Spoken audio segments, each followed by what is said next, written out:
the first part of my mission went pretty well.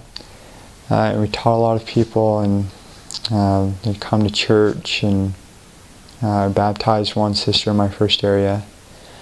And then my second area, I was made senior companion after I'd been out about 3 months, and I was working with an elder who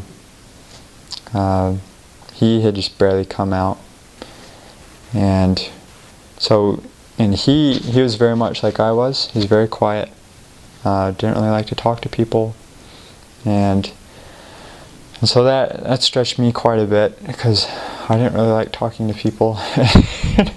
And so for the first time, I couldn't really lean on my companion to small talk with people and get us in the door. And because up to that point, like, I'd been fine teaching, but with like door approaches or just meeting people and building a relationship, and I struggled with that. So for a long time we struggled, and we could teach lessons, but no one we taught would come to church or keep commitments, and I started to get really down on myself, and thought, where am I failing? And then I remember a general authority came. He was part of the area presidency. His name was Elder Vinyas. And so he spoke to the missionaries, and then he held a question and answer session. And one missionary asked him, how can I feel the Spirit all the time? Like, sometimes I feel it when we're in a lesson and it's just powerful, but how can I feel that all the time? Like, as a missionary, I need that companionship continuously. And so Elder Vinyas thought for a minute, and responded, continually access the atonement through repentance.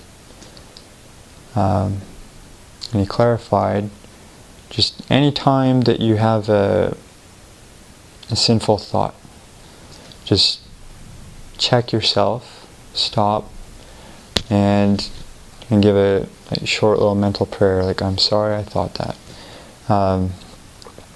The example he gave was of our mission president. He stayed with him over the night, and in the morning the mission president got up and exercised, and Elder Vinyas was a bit jealous. He's like, wow, I wish I were that fit. And so he said, then he stopped and he said, well, I shouldn't be jealous. And he said, so you just do that. At the end of the day, you give an accounting to God for what you did and how you strove to improve, and that's how you can feel the Spirit always. Is just keep repenting any time that you need to. So I remembered that, and in this area I started to apply it.